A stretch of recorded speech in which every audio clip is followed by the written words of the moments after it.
obviously saw the news last night that Caitlin Clark is officially out for the season. And this news came from Caitlin Clark herself. She posted it on her social media pages with a long note, and it was actually sad. And I was like, I'm not surprised, but I'm definitely feeling this. Like, it's actually official.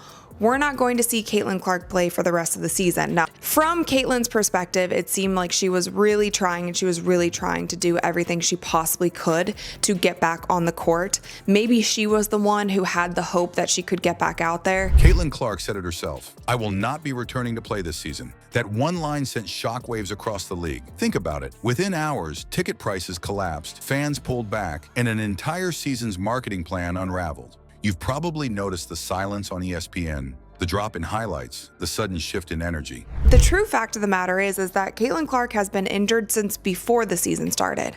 And they didn't announce that Caitlin wouldn't be playing for that game until I was literally already in my seats and I saw her come out and she wasn't in her warm-up gear. She was in sweat. A lot of the reporting around this also alluded to the fact that it wasn't because of the physicality on the court. Now, this was a quad strain, right? But she's had plenty of injuries this season. They've all been soft tissue injuries.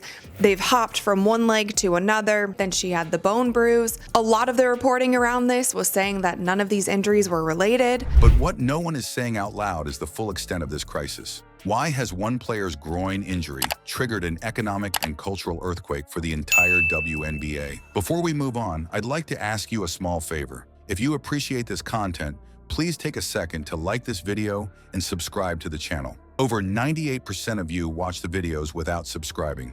It costs you nothing, but it makes a huge difference to us. So did you click the subscribe button? Great, thank you so much. Now back to the video. Now today is September the 2nd. Couple of weeks away from the WNBA playoffs, where teams will be fighting to make the WNBA finals, where the winner will receive an upgraded prize. And even the first few weeks of this season, it was impossible to escape the WNBA. They were everywhere. Pretend basketball was headline news throughout the mainstream media. But unfortunately for the dump divers in the WNBA, who spent the last 2 years claiming that America was paying attention to the entire league and not Caitlin Clark.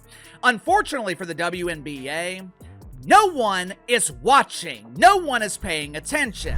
Imagine this. One player says a single sentence, and in an instant, the entire league feels like it slides off a cliff. That's exactly what happened the moment Caitlin Clark announced she would not be returning this season. For Indiana Fever fans, the energy instantly drained. For league executives who had mapped out entire business strategies around her, it was like the lights dimmed overnight. Fever fan base has lost so much trust in the Fever organization this year.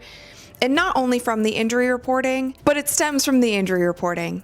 And I've placed a lot of the blame on the reporters. I'm like, how are the reporters not able to get to the bottom of this and at least give us something? Something that feels like the truth. There's been some very, very weird injury reports this season, and the math isn't mathing. And I've also been one to defend the organization to a certain extent because you don't always want to give away too much information. The NBA never depends on one rookie to carry its spotlight, but here, one sentence from Clark shifted the mood of a whole league. That's how fragile the setup was. The league had no warning system, no safety net, nothing ready for the possibility that Clark might not play. Instead, they built months of hype, commercials, scheduling, and ticket sales around her being the centerpiece of the season. I have been telling you guys for weeks, interest is rapidly declining in the WNBA dump. The last time the WNBA was in the news, players were ducking airborne wiener. Grab your helmets, ladies! These wieners are equipped with heavy-duty batteries! This is so dangerous! They put her face on billboards, they pushed her highlights on every broadcast, and they even went as far as asking teams to move games into bigger venues just to handle the crowds eager to watch her. The message was clear. Clark wasn't just a star player, she was the product. But when she stepped away, you could see how thin the ground under that product really was. And it wasn't a slow unraveling either. Within hours of the announcement, ticket prices crashed. Fans who'd spent big money to sit close suddenly saw their tickets lose half their value.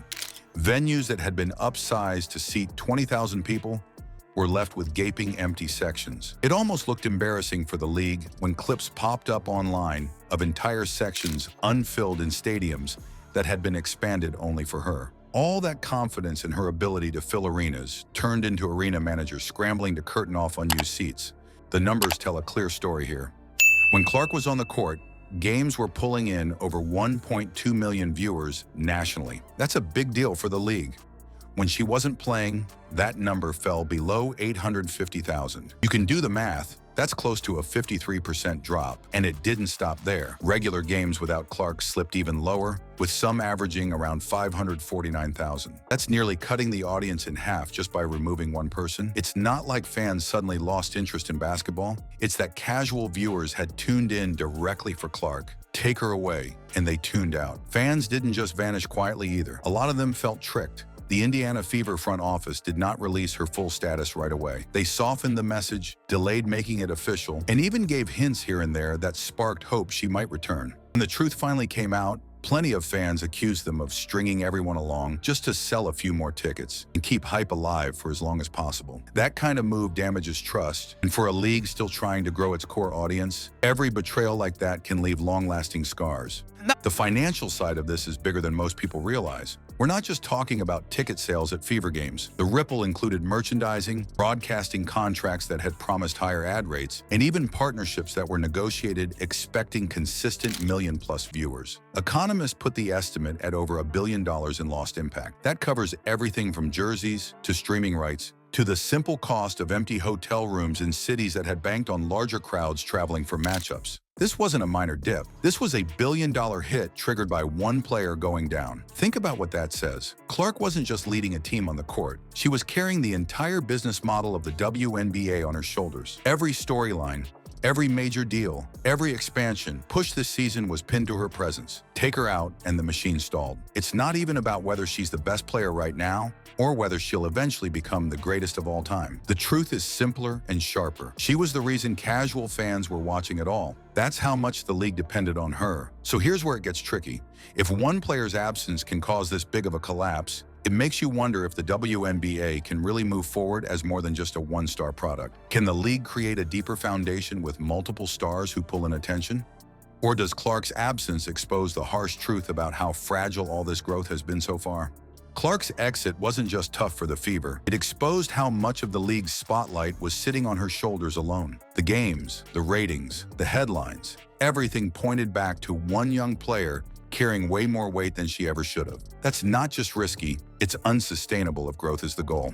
So here's the big question. Can the WNBA spread that attention around and build multiple stars?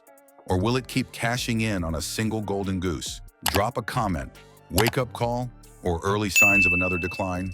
I want to hear what you think.